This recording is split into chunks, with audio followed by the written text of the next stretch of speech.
Okay बच्चों, कैसे हो? मैं योगेश त्यागी, फिजिक्स लेक्चरर, टैगोर शिक्षा समिति के ऑनलाइन प्लेटफॉर्म पर आपका स्वागत और अभिनंदन करता हूं। जैसा कि बच्चों, आज हम पढ़ेंगे क्लास 12th के बच्चों के लिए, जो कि आरबीएससी 12th क्लास, यानी हिंदी मीडियम के वे बच्चे जो राजस्थान बोर्ड से हैं, उनके लिए अपना जो चैप्टर चल रहा था, चैप्टर नंबर 14, जिसका नाम था परमाणुीय भौतिकी यानी एटॉमिक फिजिक्स। पिछले लेक्चर में हम बता चुके थे आपको कि कैसे बोर के अभिग्रहितों की सहायता से आप हाइड्रोजन परमाणु की nवीं कक्षा में ऊर्जा का मान ज्ञात कर सकते हैं। आज हम बढ़ेंगे विभिन्न श्रेणियों की ओर, लाइमर, बामार, पास्टन, ब्रैकेट, फुन। लेकिन इनको पढ़ने से पहले हम एक सूत्र सीखेंगे। वो सूत्र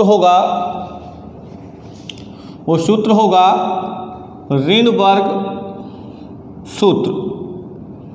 ऋण वर्ग सूत्र पढ़ेंगे बेटा आज। तो ऋण वर्ग सूत्र कैसे है, कैसे हम प्राप्त करेंगे, सुनना बेटा, ध्यान से सुनना। मैं आपको बोर की तीसरी परिकल्पना या अभिग्रहित क्या बताया था कि जब कोई इलेक्ट्रॉन उच्च ऊर्जा स्तर से निम्न ऊर्जा स्तर में संक्रमण करता है या निम्न ऊर्जा स्तर से उच्च ऊर्जा स्तर में संक्रमण करता है, तो वो ऊर्जा का उत्सर्जन या अवशोषण फोटोन के रूप में करता है, अर्थात En2 माइनस En1 बराबर hν। इसी तीसरी परिकल्पना की सहायता से, यानी तीसरे अभिग्रहित की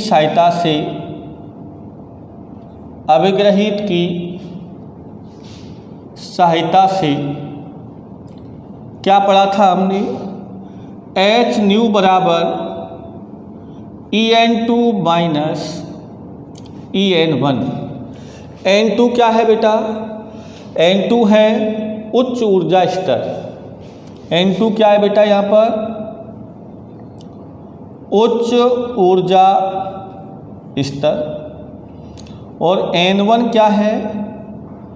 निम्न ऊर्जा स्तर। राइट बेटा?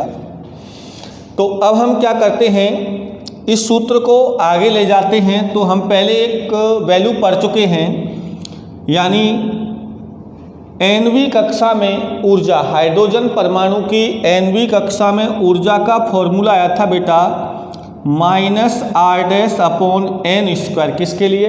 हाइड्रोजन परमाणु के लिए z का मान क्या हो जाएगा? 1। तो फॉर्मूला बचेगा ये, जहाँ r' की वैल्यू क्या थी बेटा? ये थी 2π² k²e⁴m/h²। ये मैं आपको पहले बता चुका हूँ, पिछले वीडियो में मैंने आपको बताया था। तो बेटा अगर ये किसकी वैल्यू है? En की वैल्यू है, तो यहाँ 2 लिखने पर ये क्या हो जाएगा? 2। और यहाँ पर 1 लिखने पर ये क्या हो जाएगा? 1, यानी n बदल जाएगा। तो ये वैल्यू हम यहाँ रख देंगे। तो ये हो जाएगा अपने पास hν बराबर En2, तो ये हो जाएगा -r'/n²। फिर क्या आएगा? माइनस, फिर En1 की वैल्यू क्या है? माइनस, तो माइनस माइनस प्लस r'/n1²। तो इसे क्या लिख सकते हैं? hν बराबर r' कॉमन आ जाएगा, तो ये हो जाएगा 1/n1² माइनस 1/n2²। राइट बेटा? अब चूंकि हम जानते हैं कि C बराबर क्या होता है बेटा? New lambda. जैसा कि हम 11th क्लास में भी पढ़ते आए थे, c का मतलब है प्रकाश का वेग, और हम जानते हैं कि आपने तरंग का वेग पढ़ा था n लैम्डा 11th क्लास में। तो v तरंग का वेग होता था, n तरंग की आवृत्ति होती थी, लैम्डा तरंग दैर्घ्य होती थी। आज हम क्या कर रहे हैं, v की जगह यहाँ c प्रकाश का वेग है और यहाँ n क्या है, n की जगह हमने क्या लिया है, न्यू, यानी ये आवृत्ति है और ये लैम्डा है। तो c बराबर न्यू लैम्डा। तो यहाँ से न्यू की वैल्यू क्या आ जाएगी बेटा, न्यू की वैल्यू आ जाएगी c बाई लैम्डा, राइट बेटा।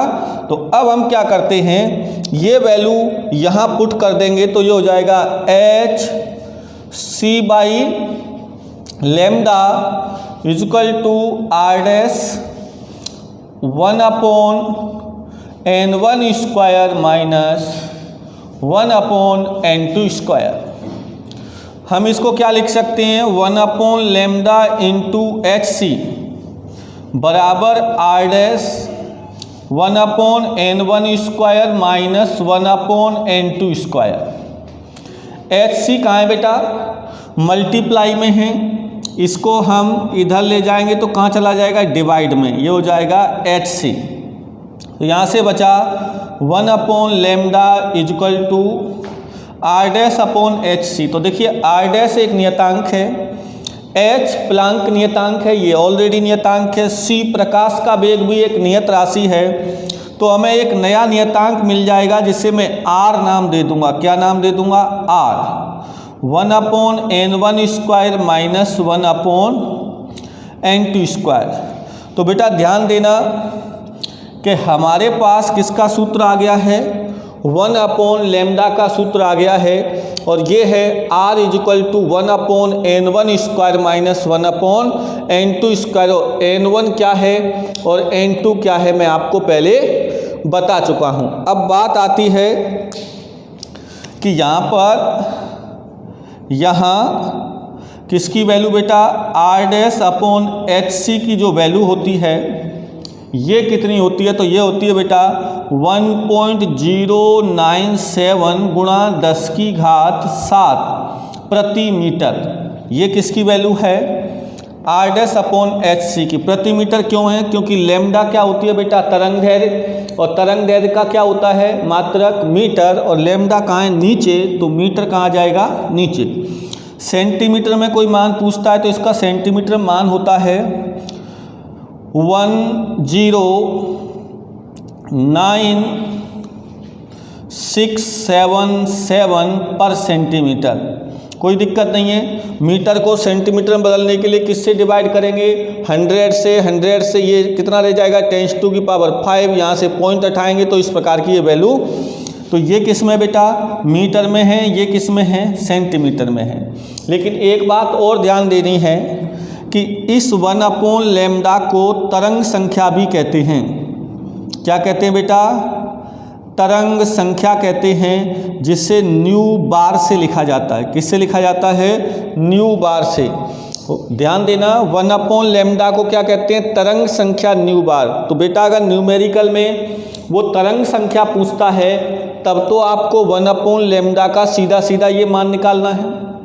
लेकिन अगर वो तरंग दैर्घ्य का मान पूछता है तो बेटा इसे सॉल्व करने के बाद जो आंसर आएगा वो आंसर किसका होगा, वो आंसर होगा 1 अपॉन लैम्डा का। किसका होगा, 1 अपॉन लैम्डा का। जैसे आ गया 1 upon lambda equal to answer जो भी है, जैसे आ गया 10, तो लैम्डा का मान कितना होगा, तो बेटा इसको करना पड़ेगा 1/10, यानी इसको पलटना पड़ेगा। तो ध्यान देना, तरंग संख्या अगर आती है तब तो सीधा सीधा जो आंसर आएगा वो है, लेकिन अगर तरंग दैर्घ्य पूछता है तो जो आंसर आया उसको पलटना पड़ेगा, क्योंकि आपको किसका मान निकालना है, लैम्डा का, जबकि जो आंसर आएगा वो किसका आएगा, 1 अपॉन लैम्डा का। इसलिए उस मान को पलट देंगे। तो इस प्रकार हमारे पास जो मुख्य सूत्र था वो कौन सा था हमारे पास, ये वाला। ये है 1 upon lambda equal to R 1 upon n1 square minus 1 upon n2 square. इसका मतलब है कि यही सूत्र क्या कहलाता है, अपना ऋण वर्ग सूत्र कहलाता है। क्या कहलाता है, ऋण वर्ग सूत्र। अब हम बात कर लेते हैं कुछ श्रेणियों के बारे में। राइट बेटा, तो देखो बेटा, आज हम श्रेणियों के बारे में पढ़ेंगे। बहुत ही आसान तरीके से मैं आपको समझा दूंगा, यानी एक श्रेणी आपको ढंग से सीखनी है, बाकी सभी श्रेणियां आपको फ्री मिलेंगी, यानी आप आरामी से सीख सकते हैं। ठीक है बेटा, तो देखिए अब हम पढ़ते हैं विभिन्न श्रेणियां।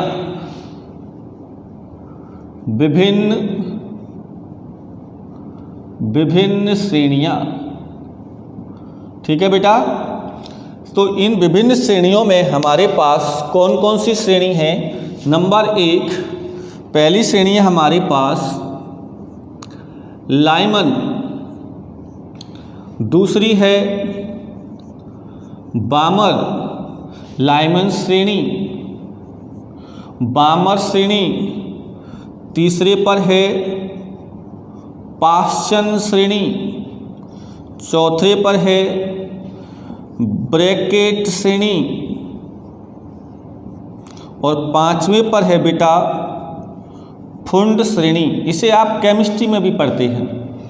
तो लाइमर श्रेणी, बामर श्रेणी, पाश्चन श्रेणी, ब्रैकेट श्रेणी और फुंड श्रेणी। राइट बेटा, अब हम बात कर लेते हैं कि इसको समझेंगे कैसे। तो देखिए, हम हाइड्रोजन परमाणु की कक्षाओं के लिए यहाँ एक चित्र बनाते हैं, उसे आप ध्यान से समझें। देखो बेटा, मैंने माना कि ये 1, 2, 3, 4, 5, 6 dot dot dot dot dot dot dot dot dot dot ऐसे और कर सकते हैं, dot dot dot dot dot. ये हो गई n बराबर 1 पहली कक्षा, n बराबर 2 दूसरी कक्षा, n बराबर 3, n बराबर 4, n बराबर 5, n बराबर 6 और डॉट डॉट डॉट ये हो गया n बराबर अनंत। राइट बेटा, क्या हो गया? अनंत। जब n का मान अनंत होता है तो ये कहलाती है आयनित अवस्था। आयनित अवस्था, यानी इसके बारे में भी हम नेक्स्ट वीडियो में आपको बताएंगे। यानी जब अब यहाँ बात आती है ऊर्जा की, तो ऊर्जा भी मैं बता चुका हूँ। यहाँ कितनी होती है बेटा?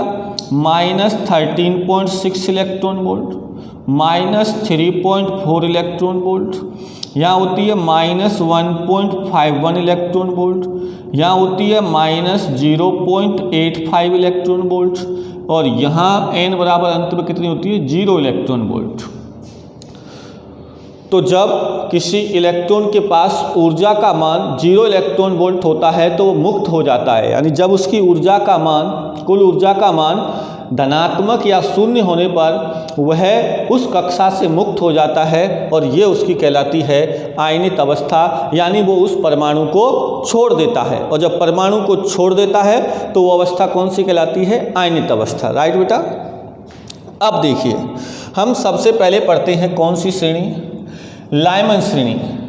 तो बेटा लाइमन श्रेणी के लिए सूत्र क्या है बेटा? 1/λ=r 1/n1² - 1/n2²। ये जो अभी सूत्र पढ़ा था आपने, ऋण वर्ग सूत्र, ये वही है। यहाँ पर जो भी श्रेणी होगी उसके लिए n1 और n2 के मान आपको निर्धारित करने होंगे। राइट बेटा, तो सुनिए मैं क्या को बोलूँगा कि इसमें मान लो एक स्पेक्ट्रम है। ये श्रेणियाँ क्या हैं? एक स्पेक्ट्रम है। तो देखिए मैं कैसे बोलूँगा कि जब कोई इलेक्ट्रॉन दूसरी कक्षा से कहाँ आता है? पहली कक्षा में, या तीसरी से कहाँ आता है? पहली में, चौथी से कहाँ आता है बेटा? पहली में, पांचवी से कहाँ आता है बेटा? पहली में। आना सबको किस में है? प्रथम कक्षा में। किस में आना है बेटा? प्रथम कक्षा में, या इसको कहते हैं मूल स्तर। ठीक है बेटा। और फिर जैसे छठवीं से कहाँ आना है? पहली में, फिर अनंत से कहाँ आना है, पहली में। तो ये जो आपको स्पेक्ट्रम दिखाई दे रहा है, ये रैखिक स्पेक्ट्रम किसका हो गया, लाइमन श्रेणी का। किसका हो गया ये हो गया लाइमन श्रेणी का। तो देखिए मैं यहाँ पर क्या बोलूँगा कि यहाँ n1 का मान कितना है बेटा, 1। n1 यानी निम्न ऊर्जा स्तर, राइट बेटा। n1 यानी निम्न ऊर्जा स्तर कौन सा, यहाँ पर 1 है। तो सारे के सारे संक्रमण कौन सी कक्षा में हो रहे हैं, पहली में, यानी सबको आना कहाँ है, पहली में। इसलिए n1 का मान क्या हो गया, 1। लेकिन अब बात करें किसकी बेटा, n2 के मान की। तो n2 का मतलब है कहाँ से आ रहे हैं, कहाँ से आ रहे हैं। देखो 2 से भी आ रहा है, 3 से भी आ रहा है, 4 से भी आ रहा है, 5 से भी है, और डॉट डॉट डॉट कहाँ से है बेटा, अनंत से भी है। तो देखिए मैं कैसे बोलूँगा कि जब कोई इलेक्ट्रॉन उच्च ऊर्जा स्तर 2, 3, 4, 5 डॉट डॉट डॉट अनंत से निम्न ऊर्जा स्तर n1 बराबर 1 में संक्रमण करता है, तो प्राप्त श्रेणी हाइड्रोजन स्पेक्ट्रम की लाइमन श्रेणी कहलाती है, राइट बेटा। यानी 2, 3, 4, 5 डॉट डॉट डॉट अनंत से n1 बराबर 1 में जब संक्रमण करेगा, संक्रमण मतलब आना, संक्रमण करेगा, तो यह कहलाएगी लाइमन श्रेणी, राइट बेटा। तो अब देखिए यहाँ से ये कहाँ मिलती है, इसका क्षेत्र क्या है, तो ये मिलती है बेटा पराबैंगनी क्षेत्र में, पराबैंगनी क्षेत्र में पाई जाती है, अल्ट्रा वायलेट रीजन। ये श्रेणी देखो विद्युत चुम्बकीय स्पेक्ट्रम होता है, तो विद्युत चुम्बकीय स्पेक्ट्रम का एक भाग है, तो ये विद्युत चुम्बकीय स्पेक्ट्रम के पराबैंगनी क्षेत्र में पाई जाती है। किस में पाई जाती है, पराबैंगनी क्षेत्र में। अब आप देखिए ध्यान से कि किसके लिए तरंग दैर्घ्य का मान कम होगा और किसके लिए तरंग दैर्घ्य का मान ज़्यादा होगा। हम जानते हैं, पहले आप यहाँ सीख लें, हम जानते हैं E बराबर क्या होता है बेटा, h न्यू। क्या होता है, h न्यू। h यहाँ पर क्या है बेटा, h है यहाँ पर प्लांक नियतांक। क्या है, प्लांक नियतांक। तो ये कांस्टेंट है, तो इसे मैं क्या लिख सकता हूँ, E समानुपाती न्यू। यानी जिसकी ऊर्जा का मान ज़्यादा होगा उसके लिए न्यू यानी आवृत्ति भी ज़्यादा होगी, राइट। अब आता है C बराबर क्या होता है, न्यू लैम्डा, और लैम्डा बराबर क्या हो जाएगा, C अपॉन न्यू।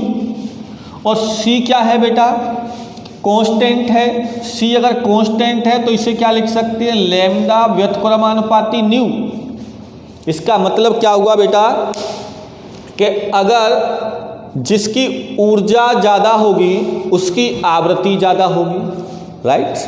सुनना, जिसकी ऊर्जा ज़्यादा होगी उसकी आवृत्ति ज़्यादा होगी, और जिसकी आवृत्ति ज़्यादा होगी उसकी तरंग दैर्घ्य क्या होगी, कम होगी। यानी वे संक्रमण जिनके लिए ऊर्जा का मान ज़्यादा होगा उनके लिए आवृत्ति ज़्यादा होगी, और जिनके लिए आवृत्ति ज़्यादा होगी उनकी तरंग दैर्घ्य का मान क्या होगा, कम होगा। ये बात आपको अच्छे से समझ में आनी चाहिए। अब हम बात कर लेते हैं कि किसकी तरंग दैर्घ्य ज़्यादा होगी। ये जो रेखाएं आपको दिख रही हैं, इन रेखाओं में से किस रेखा की तरंग दैर्घ्य ज़्यादा होगी और किस रेखा की ऊर्जा ज़्यादा होगी। तो सुनिए, अब आप मुझे बताओ कि ये ऊर्जा ज़्यादा है या ये ऊर्जा ज़्यादा है। तो मुझे लग रहा है कि सबके मन में पता होगा अच्छे से कि ये ज़्यादा है, क्योंकि माइनस में ये वैल्यू ज़्यादा है, इससे ज़्यादा ये है और इससे ज़्यादा ये है। अब मान लो अगर कोई इलेक्ट्रॉन यहाँ से यहाँ आता है तो कितनी ऊर्जा का उत्सर्जन करेगा, ज़्यादा से कहाँ आ रहा है, कम में, तो क्या करेंगे, इसमें से इसको घटा देंगे तो इसका ऊर्जा अंतर आ जाएगा। इसका मतलब जब कोई इलेक्ट्रॉन 2 से 1 में आएगा तो उसकी ऊर्जा का मान कितना होगा, मैं आपको बता देता हूँ एक बार। -3.4 और माइनस, फिर इसको रखेंगे तो माइनस माइनस प्लस 13.6, तो कितना बचेगा 3 4, तो ये बचेगा 10.2 इलेक्ट्रॉन वोल्ट।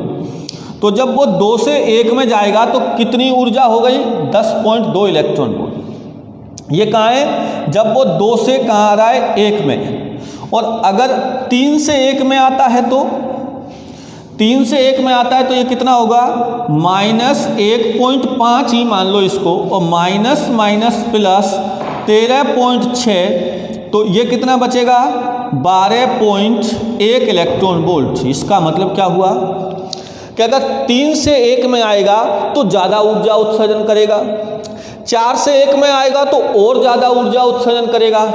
इसका मतलब सबसे कम ऊर्जा किसके लिए है 2 से 1 में, और सबसे ज़्यादा ऊर्जा किसके लिए है अनंत से 1 में। इसका मतलब क्या हुआ कि अगर इसके लिए ऊर्जा का मान सबसे कम है तो ऐसी स्थिति में इसके लिए तरंग दैर्ध्य का मान सबसे क्या होगा अधिक होगा, राइट। इसके लिए उत्सर्जित ऊर्जा इनकी अपेक्षा कम है तो इसके लिए तरंग दैर्ध्य सबसे ज़्यादा होगी। इसका मतलब ये जो 2 है, यानी जब कोई इलेक्ट्रॉन दूसरे से पहले में आएगा तो लैम्डा का मान कैसा होगा मैक्सिमम, और जब अनंत से कहाँ आएगा 1 में तो ऊर्जा का मान सबसे अधिक होगा, और इसके लिए तरंग दैर्ध्य का मान कैसा होगा लैम्डा मिनिमम।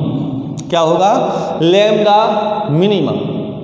मतलब अगर आपसे कोई कहता है कि लाइमन श्रेणी के लिए तरंग दैर्ध्य का अधिकतम मान ज्ञात करो, तो लाइमन श्रेणी के लिए n1 का मान कितना होगा बेटा 1, कितना होगा n1 का मान 1 होगा लाइमन श्रेणी के लिए। और वो कह रहा है अधिकतम तरंग दैर्ध्य ज्ञात करो, तो n2 का मान कितना होगा बेटा 2 होगा, कितना होगा 2 होगा। और ऐसी स्थिति में इसमें 1 और इसमें 2 रख के इस मान को हल कर लिया जाएगा, और हल करने पर इसका मान आता है बेटा, मैं आपको बता देता हूँ, ये है 1216 एंगस्ट्रॉम। कितना 1216 एंगस्ट्रॉम, राइट बेटा। अच्छा, अब आता है लैम्डा मिनिमम।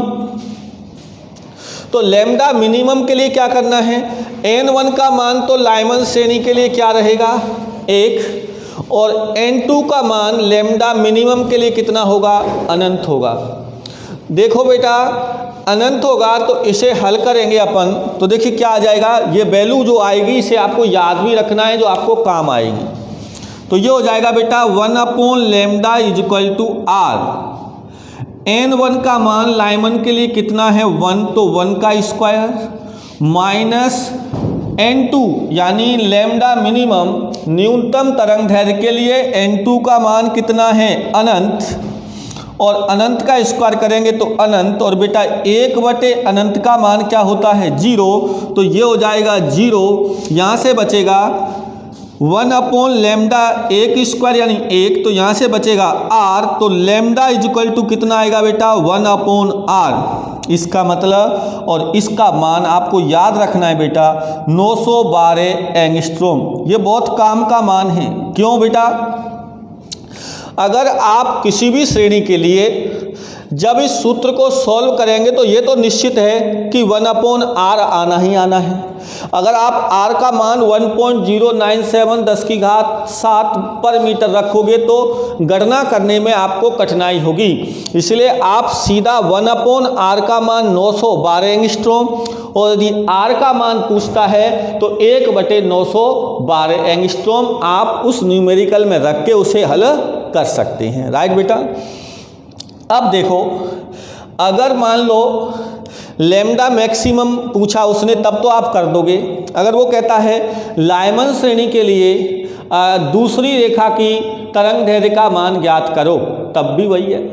लाइमर श्रेणी के लिए दूसरी रेखा, तो दूसरी का मतलब है n2 बराबर 2, तो निश्चित मानिए कि दूसरी रेखा के लिए पूछ रहा है तो भी वही है, और अगर वो कहता है अधिकतम तरंग दैर्ध्य तो भी वही प्रश्न है। इसे आपको याद रखना है। मुझे लगता है कि आपको लाइमर श्रेणी अच्छे से समझ में आ गई, तो बामर समझने में भी कोई दिक्कत नहीं है। आइए बामर समझते हैं। बामर में क्या होगा, अब आपको याद है जब मैं इस लाइमर श्रेणी को बामर दे दूंगा नाम, क्या दे दूंगा बेटा, बामर सीरीज, तो अब क्या होगा, यहां पर देखो ध्यान से, यहाँ n1 की जगह कितना हो जाएगा 2, और यहाँ n2 की जगह 2 में कहाँ से आएगा 3 से, तो 2 यहाँ से हट जाएगा। कैसे देखो, n1 बराबर 2 यानी इसमें आना है, कहाँ से आएगा भाई साहब, 2 से 2 में तो आने से रहा, कहाँ से आएगा, 3 से 2 में आएगा, 4 से 2 में आएगा, 5 से 2 में आएगा, 6 से 2 में आएगा, और अनंत से भी कहाँ आएगा,